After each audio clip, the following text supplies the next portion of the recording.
Hello guys, welcome welcome welcome. I am so sorry for not being regular. Diwali आसपास है और थोड़ी सी तबीयत भी साथ नहीं दे रही है।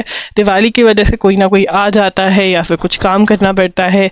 और जैसे कि मैं हमेशा कहती हूँ कि आप लोगों के लिए आप मेरे साथ 2-3 साल के लिए जुड़ते हैं, बट मेरे को अपने घर के काम तो करने ही है, क्योंकि फेस्टिवल है तो काम तो करने पड़ते हैं। तो माफ़ी चाहूँगी कि रेगुलर नहीं रह पा रही हूँ, बट हाँ, दिवाली तक थोड़ा ऊपर नीचे रहेगा, उसके बाद बिल्कुल सही हो जाएंगे। चलिए चलते हैं, स्टार्ट करते हैं। Ethics panel recommends disqualification of Moitra. अब मोइत्रा कौन है? देखिए यहाँ पे the Lok Sabha ethics committee on Thursday adopted a report recommending the expulsion of Trinamool Congress MP, मतलब मेंबर ऑफ पार्लियामेंट है। कौन सी पार्टी को बिलोंग करती है? तृणमूल कांग्रेस।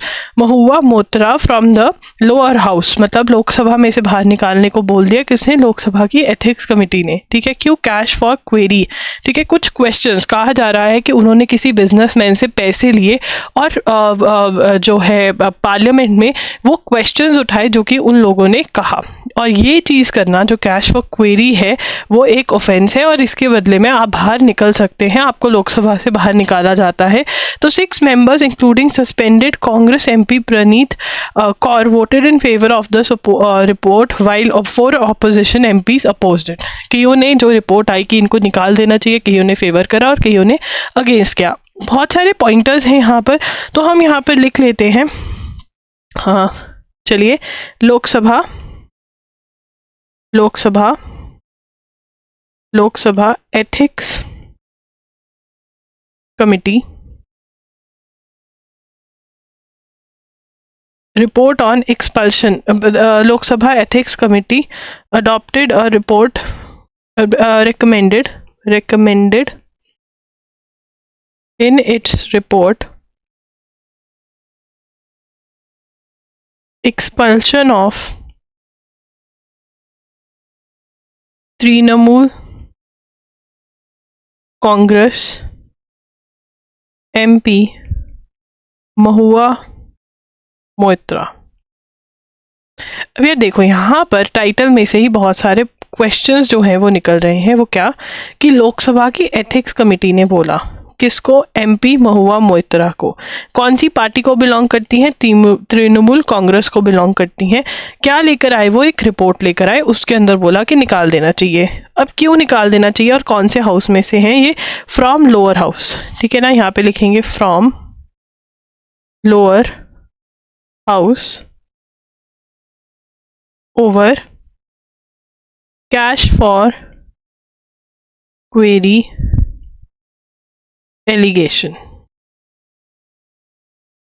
ठीक है ना। अब इसके अंदर जो अब आगे बनेगा, तो ऑपोजिशन मेंबर्स है फाइल डाइसेंट नोट्स, मतलब वो अग्री नहीं कर रहे हैं, वो कह रहे हैं फिक्स मैच है, बीजेपी ने किया है ये सब।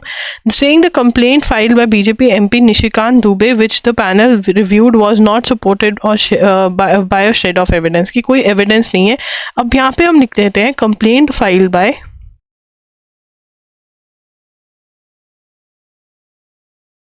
बीजेपी एमपी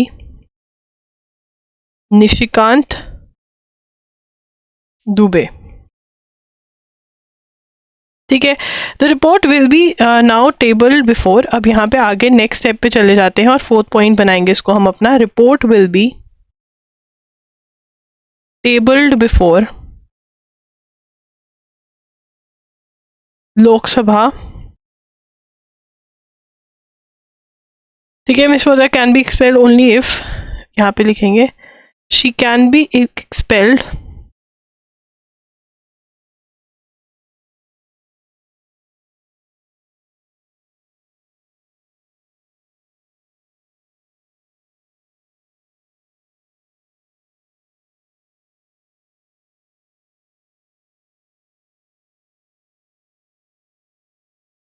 अब ये कब बाहर निकाली जा सकती हैं? अगर जो पैनल की रिपोर्ट है, ठीक है ना, पैनल की जो रिकमेंडेशन है, जो पैनल की रिकमेंडेशन है उससे अग्री करते हैं। कौन? जो हाउस जो है वो वोट कर दे, पैनल की रिकमेंडेशन से अग्री कर जाए, तभी ये जो है वो एक्सपेल हो सकती हैं। ठीक है, अब यहाँ पे कह रहे हैं फर्स्ट टाइम, क्या कह रहे हैं? First time since ethics committee came into existence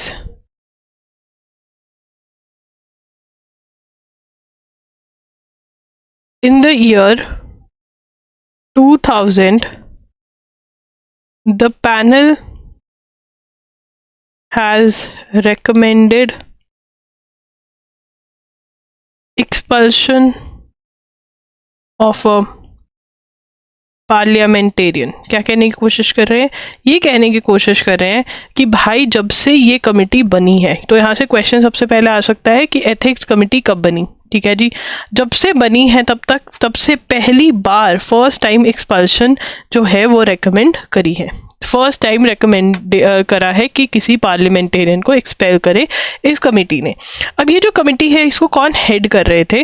we will present the report of to the Lok Sabha speaker and he will take it forward. Committee chairman and BJP MP Vinod Kumar Sonkar told reporter. अब यहाँ पे committee को head कौन कर रहे हैं ये बहुत इंपॉर्टेंट है। कमेटी के चेयरमैन, कमेटी के चेयरमैन कौन है? Vinod Kumar Sonkar, Vinod Kumar Sonkar told reporters at the end of the meeting. The panel, in view of highly objectionable, unethical, heinous and criminal conduct, recommended intense legal institutional inquiry by Government of India. उन्होंने inquiry भी recommend करी है कि ये बहुत ही गलत चीज़ है, इसके अंदर इंक्वायरी जो है वो होनी चाहिए। ठीक है, नो डाउट पॉलिटिकल इशू है, बट सबसे ज़्यादा चीज़ जो हमारे लिए इम्पॉर्टेंट है वो ये है कि बहुत सारे कॉन्स्टिट्यूशनल चीज़ें जो है इसके अंदर इन्वॉल्व है। लॉ को वायलेट करने की जो इशू है वो बात करी जा रही है, इसलिए ये एक इम्पॉर्टेंट इशू है और इसमें से क्वेश्चन बन सकता है जो पॉइंट्स मैंने आपको लिखवाए हैं उसमें से। उसके बाद आगे चलेंगे। Bihar house passes bill raising ceiling on caste quota to 65%। बिहार में क्या हुआ था? कास्ट सर्वे हुआ था कि कौन सी कास्ट कितने नंबर है, पाया गया कि उनके जो नंबर्स हैं वो बढ़ गए हैं और इसीलिए बिहार का जो हाउस है उन्होंने बिल पास किया है जिसमें वो कह रहे हैं 65% जो है रिजर्वेशन होनी चाहिए। The Bihar Assembly on Thursday unanimously passed a bill to increase reservation for backward classes, extremely backward classes, scheduled caste, scheduled tribe from the existing 50% to 65%। 50% से 65% इंक्रीज करने का बिल। ठीक है ना, Bihar assembly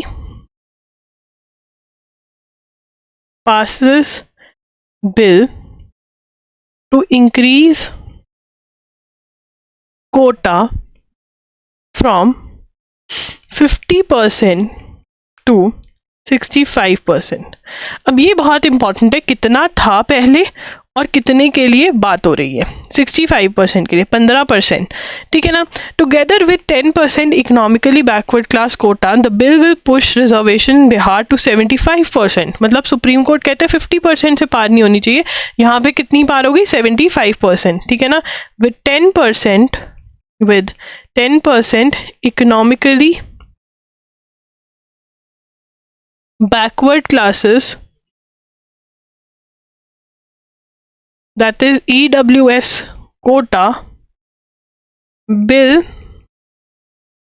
pushes reservation to 75% from, ठीक है from नहीं आएगा यहाँ पे, 75% हो जाएगी। ठीक है ना, तो हमने ये नोट कर लिया था कि कितना हो गया है। Bihar assembly passes bill to increase quota from 50% to 65%, ये इंपॉर्टेंट है।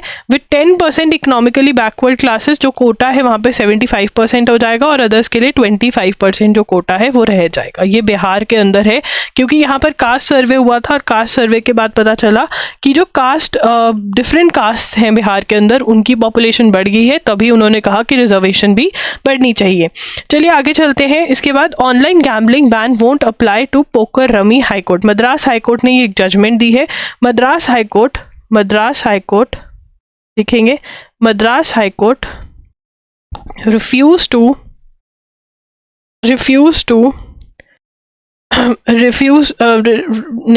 नहीं लिखेंगे। Madras high court said online gambling ban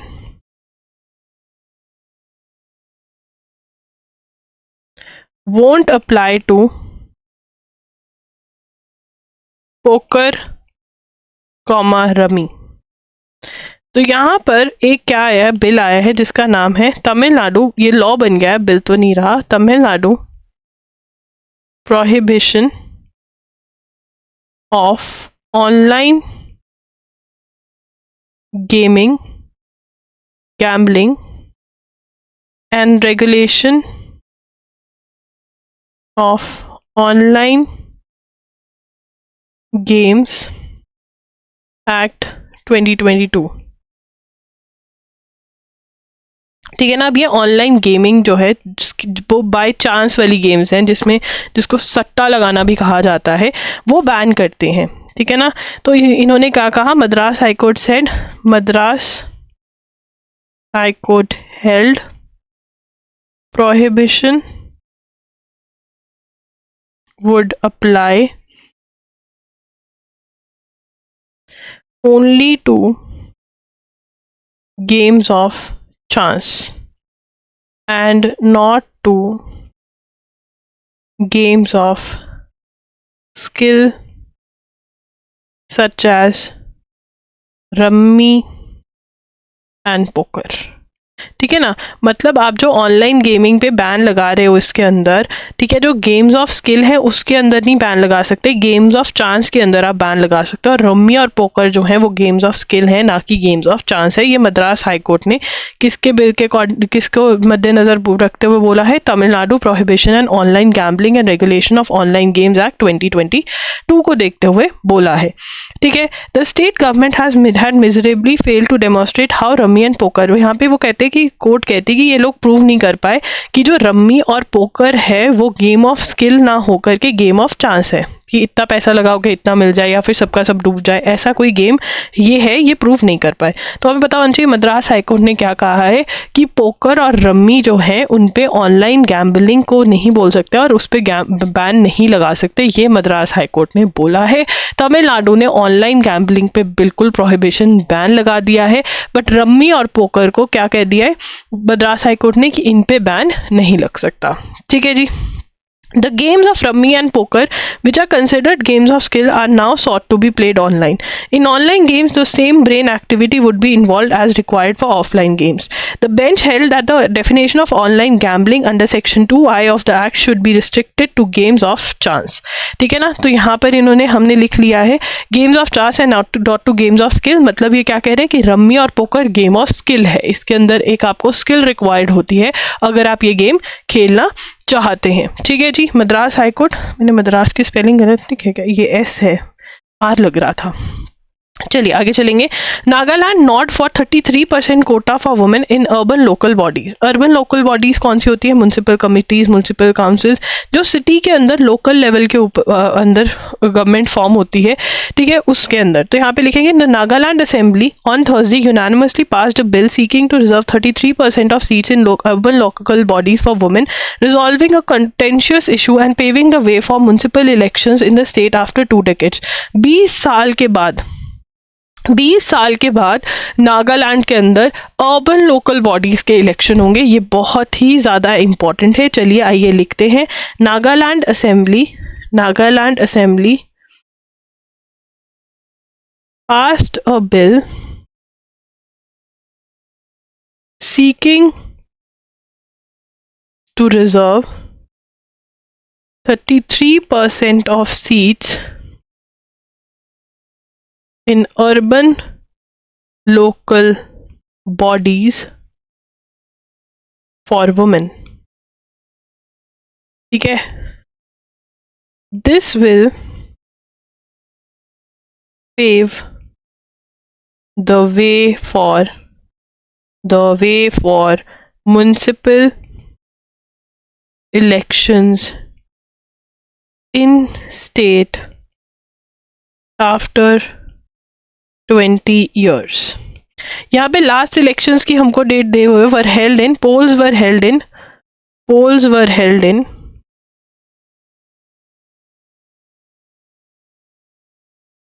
2004। एक बार चेक कर लूँ, हाँ ठीक है। The provision for 1/3 reservation of seats in ULBs for women is kept in the bill as directed by Supreme Court. ठीक है।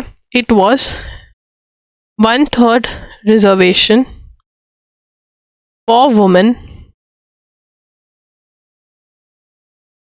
in ULB was directed by Supreme Court. ठीक है जी। ULB elections in the north eastern state have been long overdue as the last polls were held in 2004। देखो यहाँ से question ही question है। नागालैंड में लास्ट टाइम अर्बन इलेक्शंस कब हुए थे? अर्बन बॉडी के इलेक्शन मतलब म्यूनसिपल काउंसिल और म्यूनसिपल कमिटी, जैसे रूरल में पंचायत होती है, पंचायत के इलेक्शन होते हैं गाँव में, वैसे ही सिटी के अंदर म्यूनसिपल कॉर्पोरेशन और काउंसिल होता है, बिल्कुल नीचे लेवल के, मतलब बिल्कुल लोकल लेवल के इलेक्शंस हैं ये, ठीक है। और ये 2004 में हुए थे लास्ट, ठीक है। Since then elections were not conducted, first on the unresolved Naga peace talks issue, and then 33% reservation for women in urban bodies, which the tribal bodies opposed, asserting that it infringes on the special rights of Nagaland guaranteed by Article 371A of the Constitution। तो यहाँ पर ये 33% of women का जो कोटा था, ये वाला issue ही resolve नहीं हो पा रहा था, ठीक है ना। यहाँ पे लिखेंगे tribal bodies opposed quota as they said it infringes का मतलब violate, मतलब छीनता है जो हमें राइट दिए, infringes on special rights for Nagaland guaranteed by Article 371A of constitution, ठीक है ना। 371A ऑफ कॉन्स्टिट्यूशन नागालैंड को स्पेशल राइट्स देता है। वो कह रहे थे अर्लियर, यहाँ पे लिख लो अर्लियर, पहले बोलते थे, अर्लियर दे यूज टू से दिस, ठीक है ना। अब अगर मेरा क्वेश्चन मैं तुमसे पूछूं कि कौन सी स्टेट ने 33% सीट्स रिजर्व करी हैं अर्बन लोकल बॉडीज में फॉर वुमेन के लिए, तुम्हारा आंसर क्या होगा? तुम्हारा answer? Nagaland. Last time elections कब हुए थे वहाँ पर अर्बन लोकल बॉडीज़ के? 2004 में हुए थे। कब हुए थे? 2004 में हुए थे। इसमें कोई दिक्कत नहीं होनी चाहिए, ठीक है, कोई दिक्कत नहीं होनी चाहिए इसके अंदर। चलिए आगे चलेंगे। Now Veerashaiva Lingayats in Karnataka reject error-ridden caste census demand recount। अब यार यहाँ पर आपको समझना पड़ेगा, जब भी हम कास्ट सर्वे के बारे में बात करते हैं तो एक तो तुम्हारे दिमाग में कौन सी स्टेट आनी चाहिए? स्टेट ऑफ बिहार, जिसने अपना पब्लिश कर दिया कास्ट सर्वे, और अब तो उन्होंने 50 to 65% की रिजर्वेशन का बिल भी पास कर दिया है। और दूसरा जो आता है वो आता है कर्नाटका, ठीक है। कर्नाटका के अंदर भी ऐसे ही कास्ट सर्वे जो था वो हुआ था, ठीक है ना। और जब तक कि उसका रिजल्ट आता तब तक सत्ता पलट गई, मतलब दूसरी गवर्नमेंट आ गई, कोई और जीत गया इलेक्शंस। अब वो जो गवर्नमेंट जिसने करवाया था कास्ट सर्वे वो वापस पावर में आ गया, और अब वो कह रहे हैं कि हम वो वाला रिजल्ट लेकर आएंगे। तो कास्ट सर्वे से मुझे दो स्टेट्स याद आनी चाहिए, बिहार और कर्नाटका, ठीक है। अब कर्नाटका वाले क्या कह रहे हैं? The All India Veerashaiva Mahasabha, the apex body of Veerashaiva Lingayat on Thursday took objection to the Karnataka government socio economic and education survey known as caste census and demanded a recount. अब यहाँ पर वो कह रहे हैं कि दोबारा से गिनती होनी चाहिए। The body urge the state government not to accept the report of the survey conducted in 2015 during the previous tenure of Congress. Its finding have not been made public yet, though parts of it were leaked earlier, ठीक है, कुछ parts leak करे गए थे। तो यहाँ पर हम लिख लेंगे, ये लिखते हैं, सभी लिखेंगे, कोई आलस नहीं करेगा। कर्नाटका गवर्नमेंट्स, कौन सा है ये? Economic, socio economic and education survey, क्या कहते हैं इसको? Known as caste survey. सबसे पहला पॉइंट क्या बनेगा? कंडक्टेड इन 2014, 2015 में कंडक्ट किया गया था, फिर पार्टी चेंज हो गई, ठीक है। Report findings not been made public, ठीक है। अब आगे चलेंगे। He had urged that there was a report under count of Vocaligas and demanded that government reject the survey report and hold a recount. Vocaligas and Virashiva Lingayats, the two dominant landowning communities that claim to be numerically among the largest in the state, have reportedly been found in the census to be fewer in number. तो अब ये वाली जो communities हैं, ये जो report है इसके अंदर ये नंबर इनका कम है, बट ये कह रहे हैं कि आप दोबारा काउंट करिए, हमारा बहुत बढ़िया नंबर आएगा, मतलब नंबर ऑफ ये कास्ट के लोग ज़्यादा हैं. The census reportedly shows Dalits and Muslims as the largest communities in the state. The land owning communities fear the change caste arithmetic will lead to diminishing hold over state politics, कि अगर ये change हो गया तो जो state politics में इनका hold है वो कम हो जाएगा. तो ये कह रहे हैं कि आप दोबारा से गिनती करिए. तो यहाँ पे हम थर्ड पॉइंट बनाएंगे, demand by Vocaligas and Virashaiva Lingayats, two dominant land owning communities, to do the counting again, because 2015 survey they are less in number. Dalits and Muslims are more in number. ठीक है ना. तो ये हमने छोटा सा लिख लिया, और हमारे को ये पता होना चाहिए कि 2015 में ये कंडक्ट किया गया था, कर्नाटका के अंदर कंडक्ट किया गया था, इसका नाम ये है, और फाइंडिंग्स जो है भी पब्लिक नहीं करेगी, सम वर लीक, कुछ लीक हो गया था तो उसमें से ये पता चला है. ठीक है. अब यहाँ पर आपका आता है Ayyan app in 5 languages set to help Sabarimala pilgrims. In order to help devotees visiting the Sabarimala Ayyappa temple navigate the forest routes, the forest department on Thursday unveiled a mobile app, Ayan, developed by the Periyar Wildlife Sanctuary West Division. The app provides information on all aspects of pilgrimage, including the services available at Pampa and Sanidhanam routes. The app, which can be installed from Google Play Store, is available in 5 languages: Malayalam, Tamil, Kannada, Telugu and Hindi. The app will be functional in both online and offline modes. तो अब यहाँ पर हम लिख लेते हैं Ayan app आया है एक, अयान ऐप. ठीक है. अयान ऐप क्या है? Help devotees visiting Sabarimala Ayyappa temple navigate the forest routes. जो फॉरेस्ट रूट्स हैं उनमें के थ्रू नेविगेट करने में ये हेल्प करेगा. ठीक है ना. इन 5 लैंग्वेजेस, 5 लैंग्वेजेस में है ये, मलयालम, तमिल, कन्नड़, तेलुगु एंड हिंदी. चलिए आगे चलेंगे. मोर than 15 products from Uttarakhand bag GI tags. ठीक है ना. 15 प्रोडक्ट्स से ज़्यादा जो हैं उत्तराखंड से उनको GI टैग्स मिले हैं. GI टैग्स क्या होते हैं? जोग्राफिकल इंडिकेशन, कि मतलब अगर हमें पता है कि कहीं पे, मैं इसका बहुत ही कॉमन एग्जांपल देती हूँ कि सैंडलवुड जो है वो बहुत ज़्यादा फेमस है मैसूर का, क्योंकि पता है वहाँ पे आसपास और मैसूर में ये लगते हैं, इसके पेड़ लगे हुए हैं. तो सैंडलवुड अगर मैं लेने जाऊँगी और वहाँ पे लिखा होगा कि ये मैसूर से है और एक गवर्नमेंट की स्टैम्प होगी कि सच में ये मैसूर से है, तो मैं उसको अगर मेरे पास 4 ऑप्शंस हैं तो जहाँ पे मैसूर वाली जो बॉक्स है उसको मैं ज़्यादा वो दूंगी, इंपॉर्टेंस दूंगी, या उसको बाय करूंगी, क्योंकि मुझे पता है ये असली होने के इसके बहुत ज़्यादा हायर चांसेस है.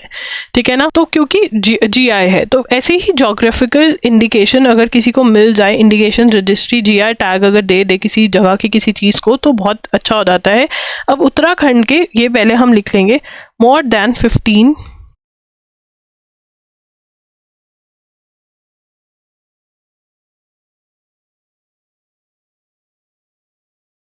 from Uttarakhand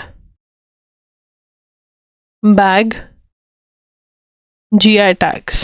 ठीक है ना। From a local brick tea to textiles made from Himalayan plant, over 15 products from Uttarakhand have been given the coveted GI geographical indication. GI क्या होती है? Geographical indication. जोग्राफिकल इंडिकेशन, ठीक है ना। ये क्यों कौन देता है? बाय जोग्राफिकल इंडिकेशंस रजिस्ट्री, ठीक है ना। Uttarakhand Berinag tea highly sought after by London tea houses and tea blenders is made from leaves of a plant that grows wild in Himalayas, which are those then compressed into a solid mass, ठीक है ना। कौन सी है? सबसे पहले किसके बारे में यहाँ पर हम बात करते हैं? बेरीनाग टी, ठीक है ना। Grown in wild in Himalayas, grown in wild in the Himalayas, ठीक है ना। ठीक है ना। तो ये wild, grown in wild in Himalayas, ये एक चाय है। तो उसके बाद थर्ड कौन सा है? बिच्छू बूटी। अब बिच्छू बूटी तो मेरे को भी बहुत बार लगे भाई, ये बहुत ही डेंजरस होती है, ठीक है। अगर ये लग जाए ना तो बहुत ज़्यादा खुजली होती है, ठीक है ना। You scratch like crazy. But इसके पास में एक और पत्ता लगा होता है, अगर आप उसको मसल लो तो जहाँ पे आपको बिच्छू बूटी लगी है तो वो खुजली जो होती है वो बंद हो जाती है। पहाड़ों में अगर आप ट्रैक करने जाते हो तो बहुत लगती है, और मेरे को हमेशा लगती है, मैं जितने मर्जी फुल बाजू के कपड़े डाल लूँ, मेरे को बिच्छू बूटी हमेशा लगेगी जब भी मैं जाती हूँ। तो अब बिच्छू बूटी से क्या बनाते हैं लोग? हिमालयन नेटल फाइबर्स, ठीक है ना। मतलब फैब्रिक्स बनते हैं इससे। फैब्रिक मतलब कपड़ा, क्लोथ, ठीक है ना। क्लोथ बनता है इससे, तो बहुत ही बढ़िया बात है। उसके बाद उत्तराखंड मंडुआ, ठीक है। चौथा चीज क्या है? मंडुआ। a finger millet grown in Garhwal and Kumaon. A finger millet grown in Garhwal and Kumaon.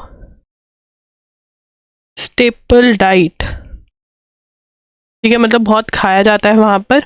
और एक कौन सा है? जानगोरा, a home grown millet।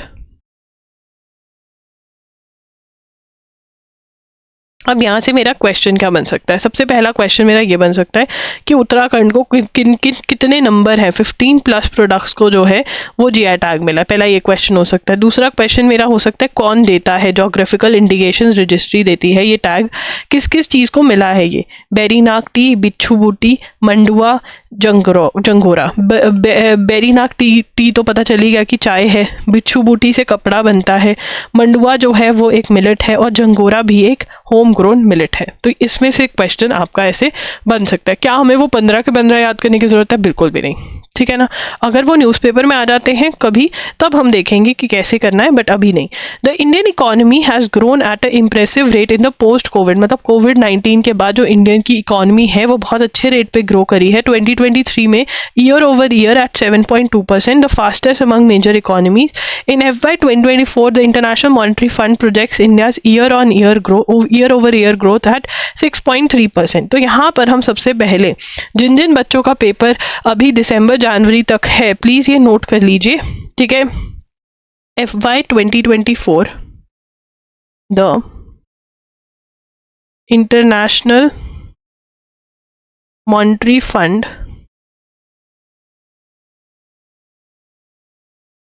Projects India's YOY, that is year over year growth at 6.3%। कितनी ग्रोथ है? 6.3% की growth जो है प्रोजेक्ट करी है, मतलब हो सकती है। ये किसने बोला है? इंटरनेशनल मॉनेटरी फंड ने बोला है, ठीक है। अब यहाँ पे वो मेजर, वो कह रहे हैं कि वो बोल रहे हैं कि इंडिया जो है वर्ल्ड की मेजर इकोनॉमी है। मेजर मतलब one of the biggest, and major in the tagline makes it clear that India's relatively high economic growth in the global context is not on account of its small size. India is currently the 5th largest economy. India world की 5th largest economy है, ठीक है ना। और आने वाले time में IMF क्या कह रहा है कि हम 3rd लार्जेस्ट इकोनॉमी बन जाएंगे बाय 2027। तो यहाँ पर एक लाइन मार लेंगे और फिर नेक्स्ट पॉइंट हम लिखेंगे, ठीक है ना। IMF says India is projected to become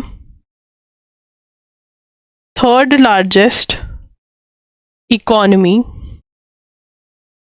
by 2027. Right now, fifth largest.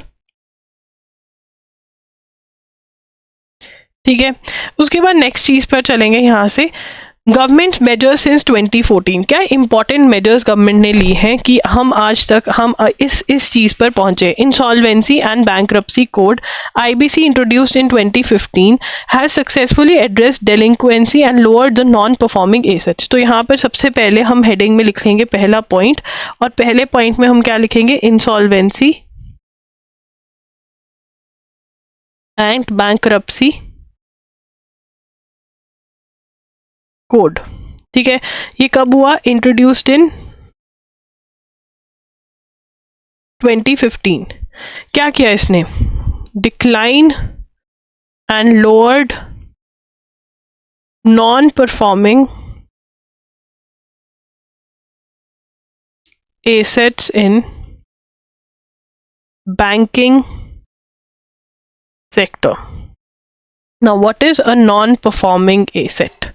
ठीक है, नॉन परफॉर्मिंग एसेट क्या है। देखिए पहले क्या होता था, जिसको NPA भी बोला जाता है, जिसको NPA भी बोला जाता है। ठीक है, अब इसको समझते हैं, सभी ध्यान देंगे जो मैं बोल रही हूँ उस चीज के ऊपर, और जो स्क्रीन पे लिखूंगी उस चीज के ऊपर भी देना है।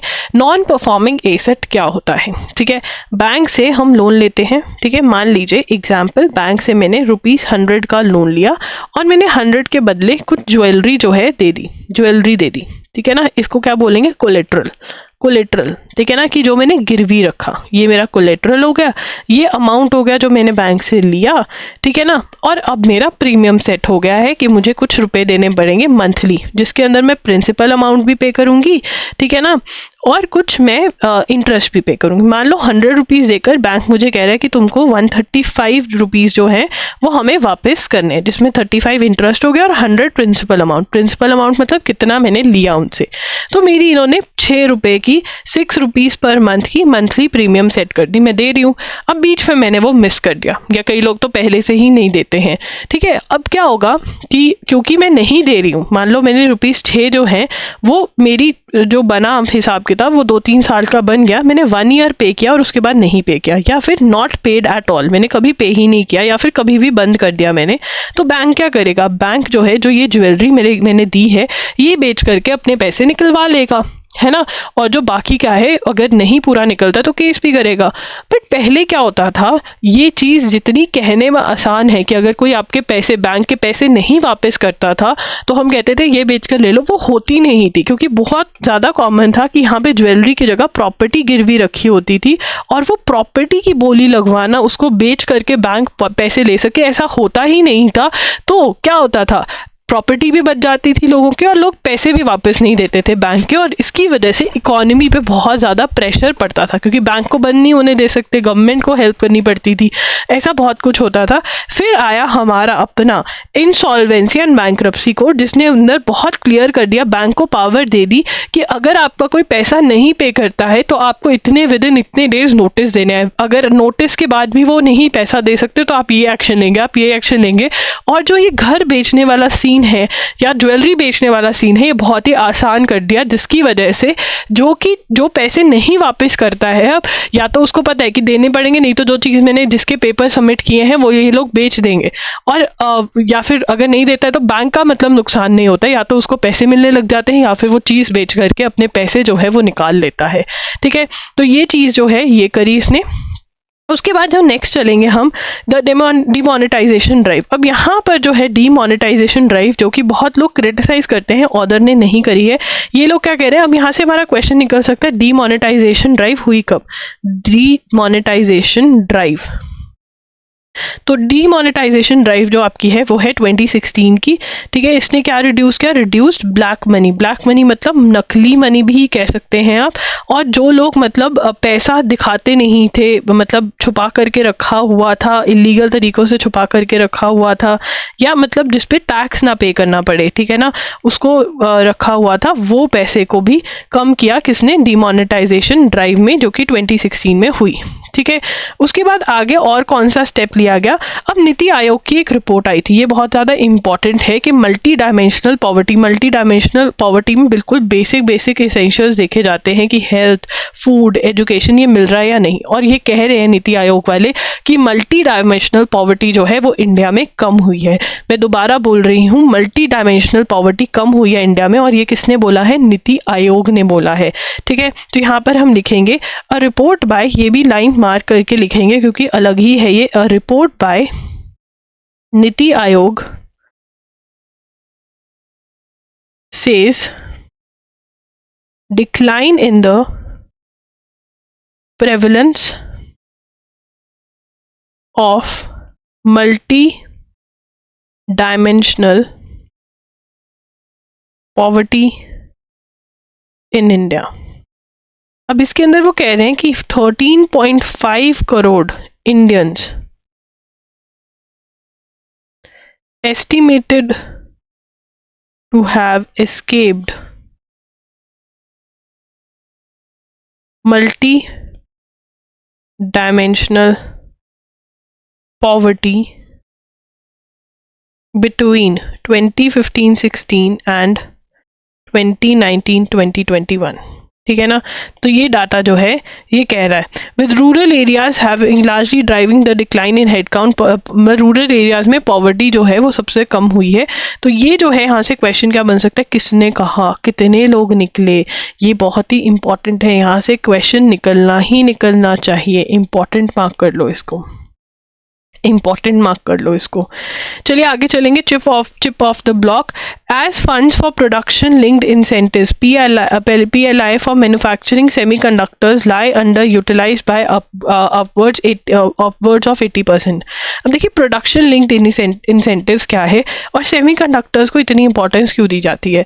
जैसे ही कोविड आया हमें रियलाइज हुआ, पूरे वर्ल्ड को रियलाइज हुआ कि सेमीकंडक्टर्स कितने इंपॉर्टेंट है, क्योंकि ये ऑलमोस्ट हर गैजेट के अंदर जो है वो यूज होते हैं, चाहे वो हमारी कार है, चाहे मोबाइल है, चाहे लैपटॉप है, टैब है, कुछ भी है, सेमीकंडक्टर जो वो है वो चिप है जो डलती है, और उसकी रिक्वायरमेंट जो है बहुत ज़्यादा है। चाइना और ताइवान सबसे ज़्यादा इसको मैन्युफैक्चर करते हैं, और जैसे ही कोविड आया चाइना से चीज़ें आनी बंद हो गई, तो पता चला कि हर मैन्युफैक्चरिंग चीज़ के ऊपर, हर चीज़ जो हम बनाते हैं उस पर इफेक्ट आ रहा है। तो वर्ल्ड पूरा लग गया कि हम खुद ही इस चीज़ को बनाए तो बढ़िया है। इंडिया ने भी प्रोडक्शन लिंक्ड इंसेंटिव्स देने स्टार्ट कर दिए, मतलब अगर आप इसको प्रोड्यूस करोगे तो इंडियन गवर्नमेंट आपकी हेल्प करेगी। 80 वो कह रहे हैं बहुत सारा जो पैसा रखा हुआ है प्रोडक्शन लिंक्ड इंसेंटिव्स के लिए वो यूज नहीं हो पा रहा है, ठीक है ना। अब यहाँ पर क्लैट वाले जो बच्चे हैं, ओनली क्लैट वाले नोट करेंगे कि PLI स्कीम जो है उसके अंदर IT हार्डवेयर के लिए इतना पैसा रखा हुआ है और सेमीकंडक्टर एंड डिस्प्लेस के लिए इतना पैसा रखा हुआ है। ये इंपॉर्टेंट है, ये सिर्फ और सिर्फ क्लैट वाले बच्चे नोट कर लें, बाकी और किसी को नोट करने की जरूरत नहीं है। सेमीकंडक्टर चिप होता है, ये हमें पता होना चाहिए।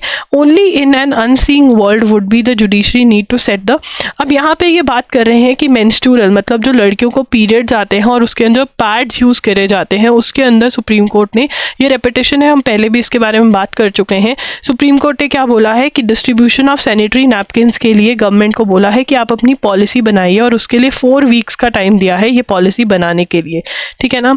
और उन्होंने ये भी कहा है, directed the government to set down a national model for the number of girls toilets per female population across government aided and residential schools in the, मतलब पर फीमेल कितने होने चाहिए टॉयलेट्स, कहाँ पर, गवर्नमेंट एडेड स्कूल्स और residential schools के अंदर, ये भी बताना पड़ेगा, ये गवर्नमेंट ने बोला। ये हम ऑलरेडी लिख चुके हैं तो दोबारा नहीं लिखेंगे।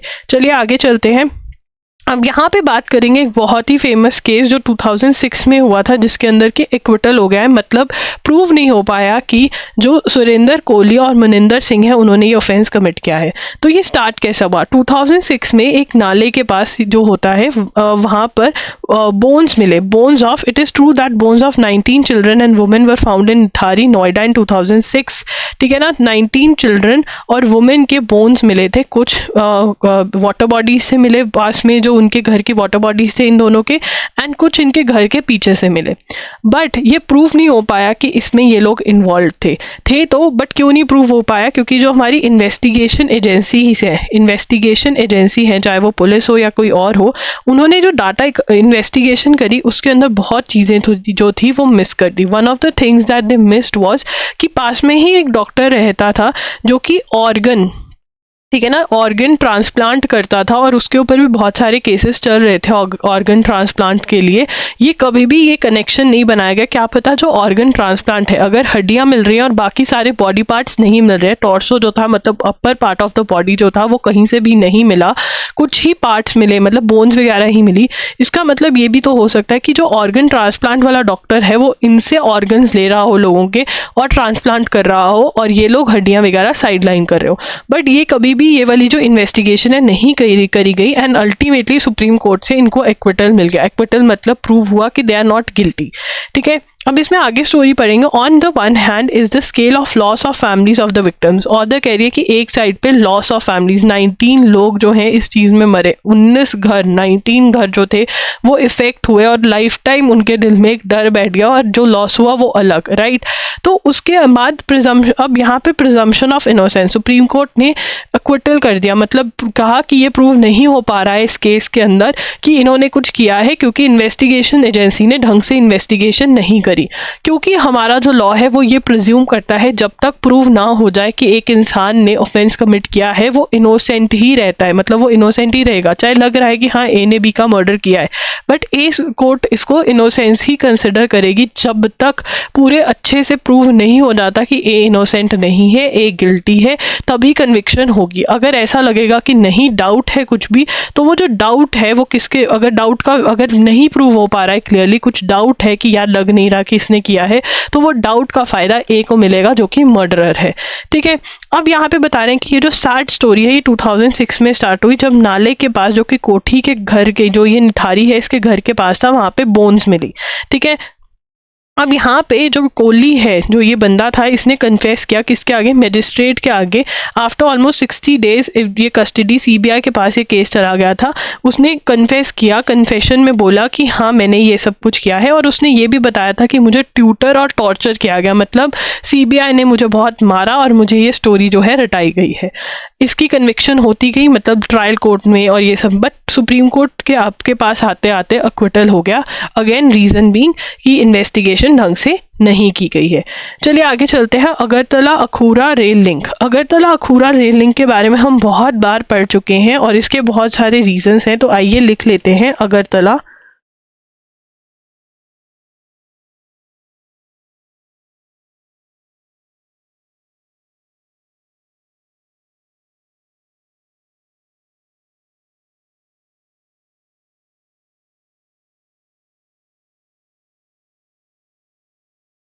सबसे पहले on November 1 prime minister Narendra Modi and his Bangladeshi counterpart, मतलब पीएम ऑफ बांग्लादेश जो कि जिनका नाम है Sheikh Hasina, virtually inaugurated the rail link between Agartala and Akhaura in Bangladesh.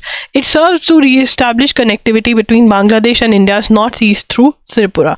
तो यहाँ से क्या है कि हमें पहले अगर हमें जाना होता था नॉर्थ ईस्टर्न स्टेट्स के अंदर, हमें बहुत लंबा रूट पड़ता था, अब थ्रू त्रिपुरा हमें बहुत कम जो है टाइम लगेगा. ठीक है, जो रेल लिंक है वो कितना है, 12.24 किलोमीटर लॉन्ग है, ये मैं पहले भी लिखवा चुकी हूँ. ठीक है ना, 6.78 किलोमीटर जो है वो बांग्लादेश में है और 5.64 किलोमीटर जो है वो त्रिपुरा में है. ठीक है, द 12.24 kilometre long rail line constituting of about 6.78 kilometre dual gauge rail line in Bangladesh and 5.64 kilometre in Tripura would link the latter to Akhaura in its immediate neighborhood and thereby its broader rail link. Nishchintpur in West Tripura would emerge as, अब ये हमें लिखना पड़ेगा, ये additional चीज़ें हैं जो पिछली बार मैंने आपको नहीं लिखवाई थी, ठीक है ना।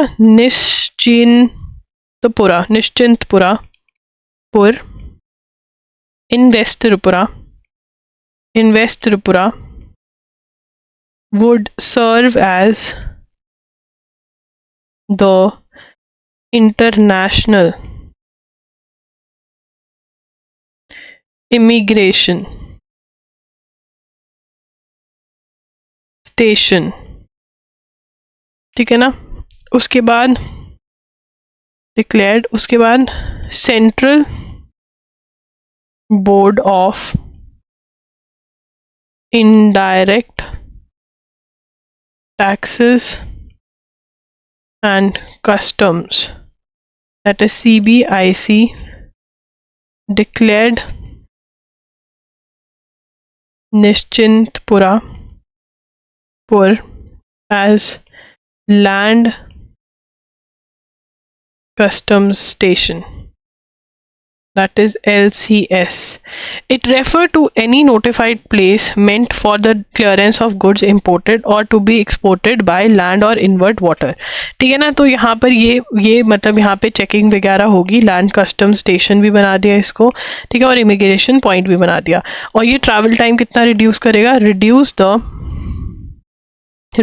The travel time between Agartala and Kolkata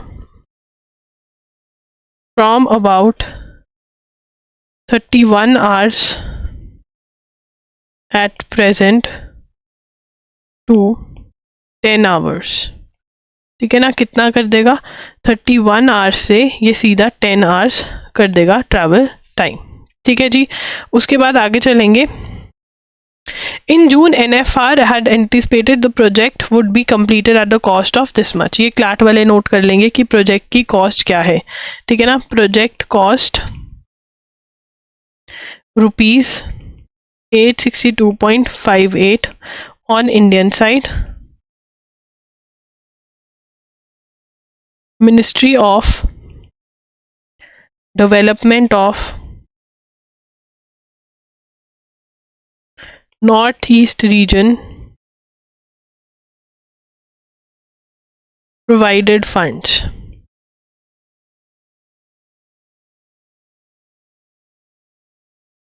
ठीक है। इंडियाज मिनिस्ट्री ऑफ, ये सभी नोट करेंगे। External affairs provided Bangladesh with assistance of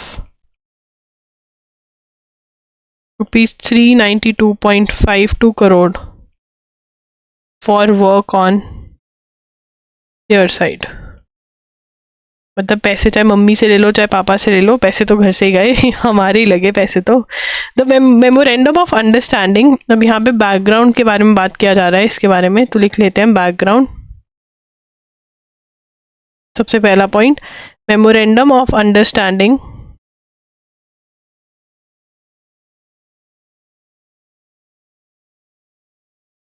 for Agartala Akhaura rail link signed in 2010,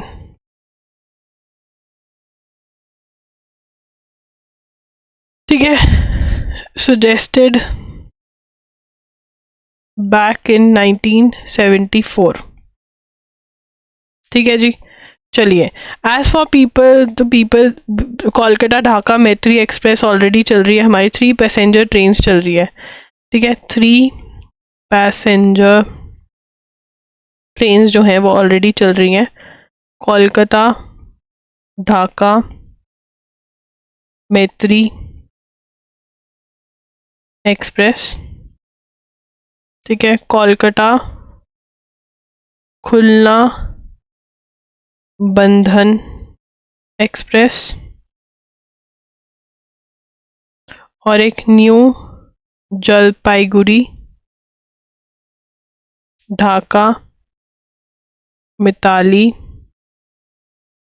express. ठीक है ना, तो ये 3 पैसेंजर ट्रेन ऑलरेडी चल रही हैं। ये वाली जो है सबसे इंपॉर्टेंट है क्योंकि आती रहती है पेपर में। चलिए आगे चलते हैं। Why has the government issued a directive on deep fakes. तो डीप फेक्स के बारे में हमने पहले ही नोट कर लिया था, ये हम एक क्विक रीडिंग मारेंगे। On 8 November the Indian government instructed social media intermediaries. Intermediaries कौन कौन होते हैं? प्लेटफॉर्म्स लाइक फेसबुक, यूट्यूब, ये सारे इंटरमीडियरीज हैं जहाँ पर मैं पोस्ट कर रही हूँ, एक इंसान पोस्ट कर रहा है और दूसरा इंसान उस पोस्ट को देख रहा है एक प्लेटफॉर्म के अंदर, तो इस प्लेटफॉर्म को इंटरमीडियरी कहते हैं। ठीक है, to remove morphed videos deep fakes. इसके अंदर क्या करते हैं डीप फेक के अंदर? तो जो फोटो है, मान लो ये ए की फोटो थी, ठीक है, नाचते हुए की, इसके अंदर जो फेस है वो चेंज करके बी का लगा देते हैं। अब ए की जगह बी नाच रहा है और पता ही नहीं चलेगा कि ये जो है एडिटिंग के थ्रू किया गया है। That is what is deep fake videos, right.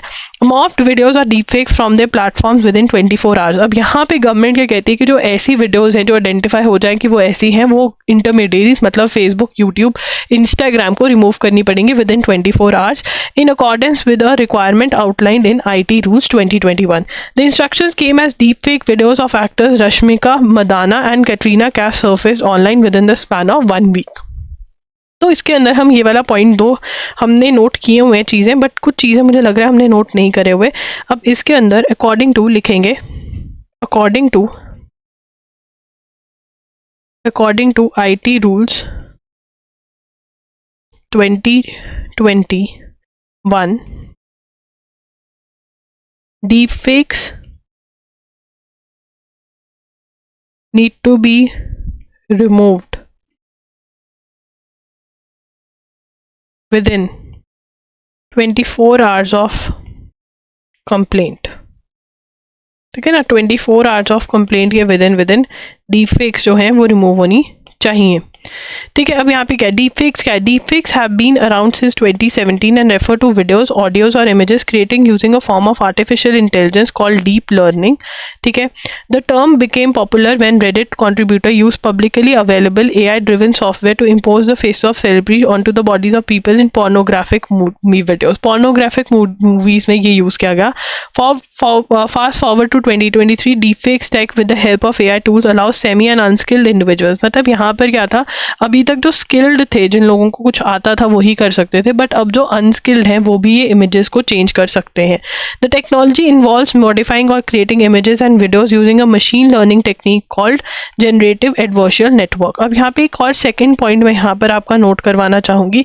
Second is deepfake refers to videos, audios or images created using a form of artificial intelligence called deep learning। तो ये क्या करते हैं, मतलब आर्टिफिशियल इंटेलिजेंस का ये चीज़ है और डीप लर्निंग को यूज़ करते हुए ये करते हैं। बहुत बढ़िया। अब हमारा जो यहाँ पे थर्ड पॉइंट बनेगा वो क्या बनेगा? थर्ड पॉइंट बनेगा technology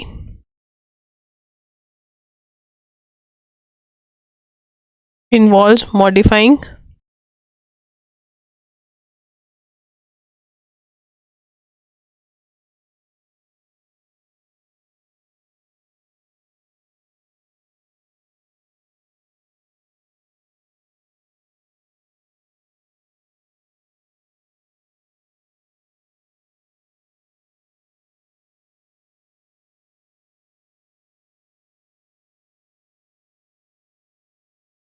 called GAN, that is generative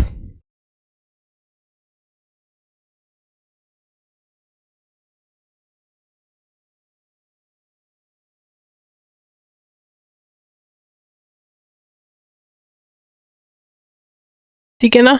तो यहाँ पे ये टेक्निक यूज़ कर रहे हैं। तो ये तीनों के दो तीन जो टर्म्स हैं हमें ये पता होने चाहिए कि इसको यूज़ करके डीप फेक्स बना रहे हैं।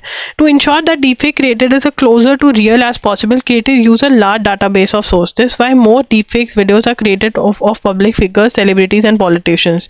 The data set is then used by one software to create a fake video, second software used to detect। अब ये क्या करते हैं कि एक सॉफ्टवेयर से तो फेक वीडियो बना रहे हैं, दूसरे में उस फेक वीडियो को डालकर डिटेक्ट करेंगे कि क्या पता चल रहा है कि ये आर्टिफिशियल इंटेलिजेंस से बनाई गई है। जब तक वो सॉफ्टवेयर डिटेक्ट करता रहता है, ये उसमें चेंजेस लेकर आते रहते हैं फेक वीडियो में, और एक पॉइंट ऐसा आ जाता है कि ये डिटेक्ट ही नहीं कर पाते। ये जो बना रहा है वही ये मेथड यूज करने लग गया है। 66D of section 66D of information technology act जो है इम्पर्सोनेटिंग जो होती है उसको अलाउ नहीं करता, इट इज एन ऑफेंस। ये हमने लिख लिया था पहले, अगर आपने नहीं लिखा है तो आप लिख लीजिए।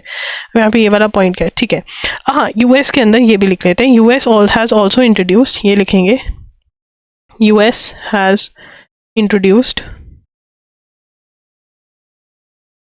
deepfake introduced deepfake task force act to counter deepfake technology।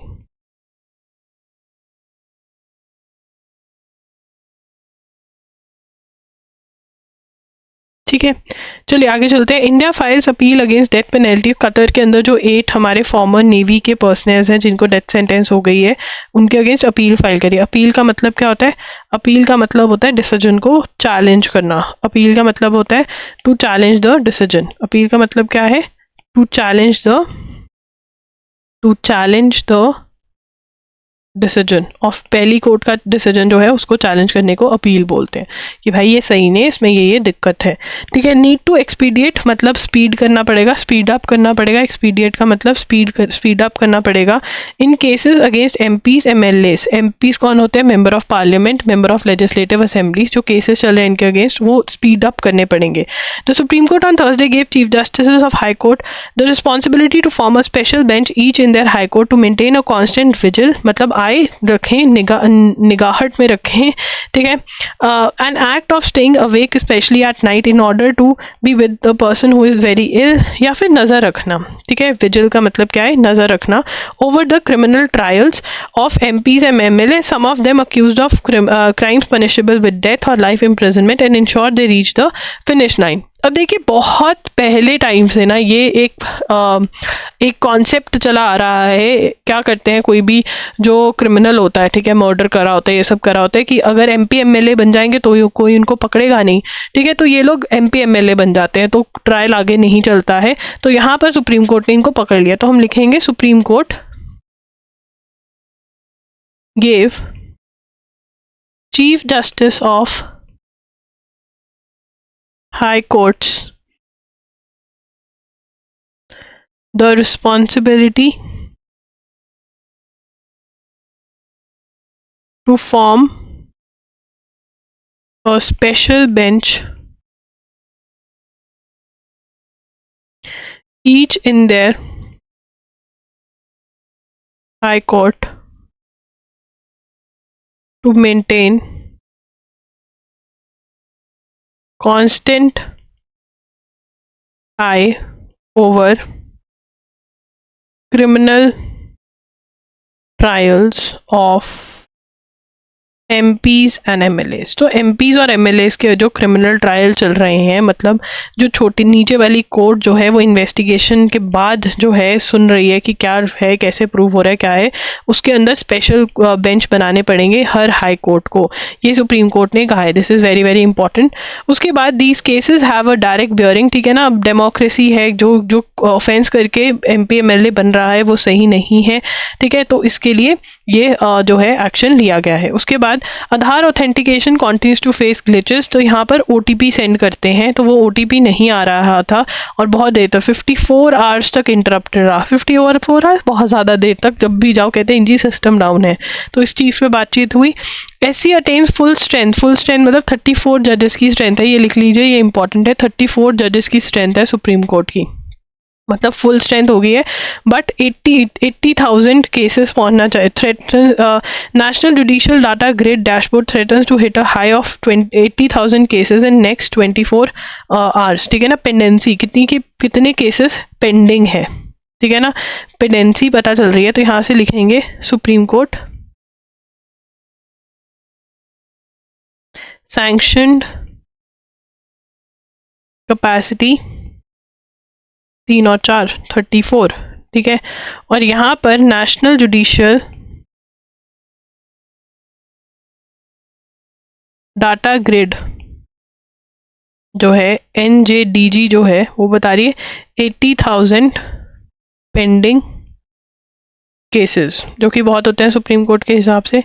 ठीक है, चलिए आगे चलें। CBI, an independent agency, not a limb of the union government। तो यहाँ पर पढ़ते हैं, the union government claimed in the Supreme Court on Thursday that the Central Bureau of Investigation was its own boss and the government had no control whatsoever over the probe agency। मतलब investigation agency investigate करती है कुछ कुछ offences को, तो investigation agency पर हमारा कोई वो नहीं चलता, सेंट्रल गवर्नमेंट ने ये बोला है। ठीक है ना।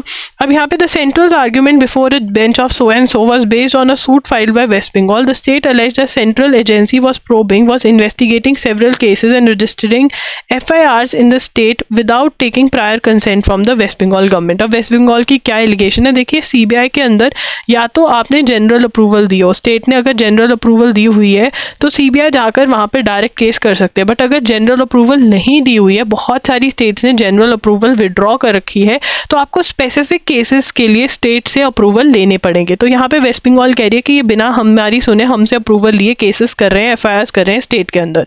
CBI is an independent body agency. CBI is not a limb of centre, it is a statutory body under. Statutory का मतलब कि किसी लॉ के अंदर कहा हुआ है, किसी एक्ट के अंदर कहा हुआ है कि ये जो है वो होनी चाहिए। तो CBI को किसने बोला हुआ है, CBI इज अ, ये लिखेंगे, is a statutory body under Delhi special police establishment act. ठीक है ना। तो इसका मतलब क्या है, this is a statutory body. Statue का मतलब क्या होता है, स्टैट्यूटरी बॉडी मतलब it is said in an act. ठीक है ना, एक्ट में बोला हुआ है, लॉ ने बोला हुआ कि ये होना चाहिए, सेंट्रल ब्यूरो ऑफ इन्वेस्टिगेशन। ठीक है, तो ये केस चल रहा है, अब देखते हैं इसमें क्या होता है, आगे फिर पता चलेगा। आर्म्ड रिबेलियन कह रहे हैं कि म्यांमार जो है वहां पे दो पार्ट्स हो सकते हैं म्यांमार के। Myanmar junta backed president Myint Swe said the country is at risk of breaking apart if the military can not crush a joint offensive by ethnic armed groups along the border with China, state media reported on Thursday. Fighting has raged for almost 2 weeks across northern Shah state near China border। मतलब division हो सकती है, can be divided into 2, ऐसा सा कुछ कह रहे हैं। महाराष्ट्र क्लिंच्ड, ये बहुत इंपॉर्टेंट है, Maharashtra with 228 medals topped 37th National Games held in Goa. Took Raja Balendra Singh Trophy. Services winning since 2007 Guwahati games. ठीक है, हमेशा सर्विसेज जीतती थी, बट इस बार कौन ले गया, इस बार महाराष्ट्र जीत गया। ठीक है ना। 37 नेशनल गोवा गेम्स कहाँ पर हुई, गोवा में हुई। कौन सी ट्रॉफी जीती, ये। IndiGo parent ties up with Archer to bring electric air taxi to India. The parent company of Indigo, Interglobe Enterprises, an American aircraft manufacturer, Archer Aviation, have entered into an agreement to operate an all-electric air taxi service in India by 2026। तो इसको हम ऐसे ही लिख लेंगे। ठीक है, parent company of Indigo, Interglobe Enterprises, an American aircraft manufacturer, Archer Aviation, enter into agreement to operate an all electric air taxi service by 2026. ठीक है, MOU sound from a proposed partnership to finance the purchase up to 200 Archer's Midnight aircraft for the operations in India. MOU signed for 200 aircrafts. Archer's Midnight